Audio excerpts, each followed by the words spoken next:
The woman pulled some blinds at 3 a.m. only to find the sky outside was as bright as day. She thought she was awake and hallucinating and opened the curtains. But as the woman looked out the window, the sky suddenly flashed a blinding white light suddenly illuminated. The woman could not open her eyes.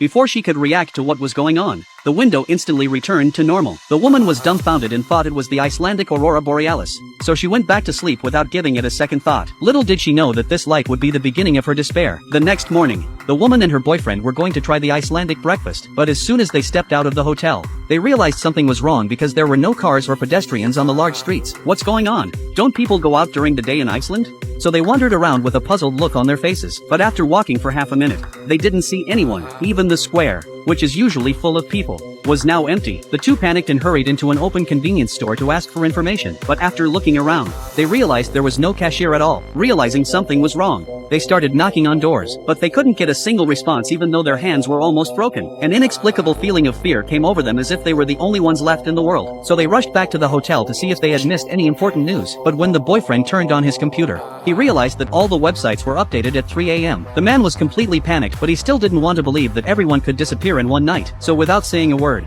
he grabbed the woman and continued to look for survivors. But within a few steps, he saw a car that was running. The man rushed forward and realized that there was no driver in the car. So he drove up and expanded his search. But he turned around 49 times in a row and still found nothing. Gradually, the woman's mind also began to break down. The defense of the unknown fear has been haunting her mind. The man held the woman tightly and reassured her that there must be others. But in order to find others, they must find a way to survive. The two of them went into a supermarket and purchased 3 truckloads of supplies with $0. Then they moved into a villa they couldn't afford in 3 lifetimes. But this carefree life without spending money didn't last long when the men suddenly had an accident.